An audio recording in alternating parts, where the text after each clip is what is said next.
ನಮಸ್ಕಾರ ಎಲ್ರಿಗೂ. ನಾನು ನಿಮ್ಮ ರೇಖಿ ಮಾಸ್ಟರ್ ಮಧುಶ್ರೀ.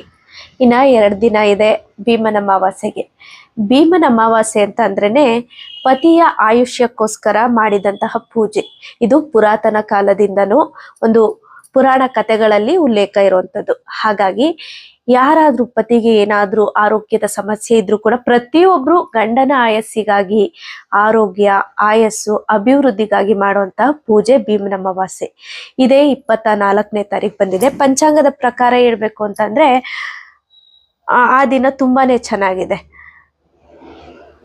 ನೀವು ಬೆಳಿಗ್ಗೆ ಬ್ರಾಹ್ಮಿ ಮುಹೂರ್ತದ ಪೂಜೆ ಮಾಡ್ಬೋದು. ಇದು ಜ್ಯೋತಿರ್ಭೀಮೇಶ್ವರ ವ್ರತ ಅಂತ ಕೂಡ ಕರೀತಾರೆ. ಈ ದಿನ ನೀವು ಉಪವಾಸ ವ್ರತ ಮಾಡೋದ್ರಿಂದ ಕೂಡ ತುಂಬಾನೇ ಒಳ್ಳೇದು. ಉಪವಾಸ ಮಾಡೋಕ್ಕಾಗಲ್ಲ ಅನ್ನೋರು ಪತಿಯ ಪಾದದ ಪೂಜೆ ಮಾಡುವವರೆಗಾದ್ರೂ ಉಪವಾಸ ಇದ್ರೆ ತುಂಬಾನೇ ಒಳ್ಳೇದು. ಇನ್ನ ಈ ಒಂದು ಪೂಜೆಯನ್ನ ಜ್ಯೋತಿಯಲ್ಲಿ ಈಶ್ವರ ಪಾರ್ವತಿಯನ್ನ ಆಹ್ವಾನ ಮಾಡಿ ಪೂಜೆ ಮಾಡ್ತಕ್ಕಂಥದ್ದು ವಿಶೇಷ.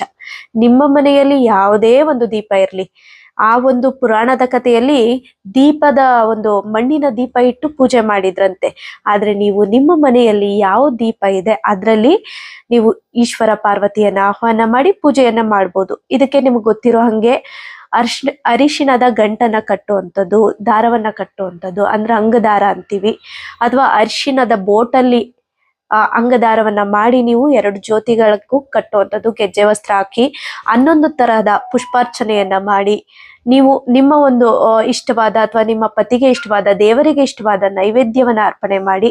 ಅಂದ್ರೆ ಈಶ್ವರ ಪಾರ್ವತಿಗೆ ನೈವೇದ್ಯ ಗೋಧಿಯಿಂದ ಮಾಡ್ಬೋದು, ಅಕ್ಕಿಯಿಂದ ಮಾಡ್ಬೋದು. ಯಾವ್ದಾದ್ರು ಒಂದು ನೈವೇದ್ಯವನ್ನ ನೀವು ಅರ್ಪಣೆಯನ್ನ ಮಾಡಿ ಅದರ ಜೊತೆಯಲ್ಲಿ ಪತಿಯ ಒಂದು ಪಾದದ ಪೂಜೆಯನ್ನ ಮಾಡಿ ಆಶೀರ್ವಾದವನ್ನ ತಗೊಳ್ಳಿ. ಇನ್ನ ಬ್ರಾಹ್ಮಿ ಮುಹೂರ್ತದಲ್ಲಿ ಮಾಡ್ಬೋದು. ಇಲ್ಲ ಅಂತಂದ್ರೆ 9 ಗಂಟೆ ಮೇಲ್ ಮಾಡ್ಬೇಕಾಗತ್ತೆ. ನೀವು 10:15 ಒಳಗಡೆ ಮಾಡ್ಬೋದು. ಇನ್ನು ಅದಾದ್ಮೇಲೆ ಗೋಧೂಳಿ ಲಗ್ನದಲ್ಲಿ ನೀವು ಪೂಜೆಯನ್ನ ಮಾಡ್ಕೋಬಹುದು.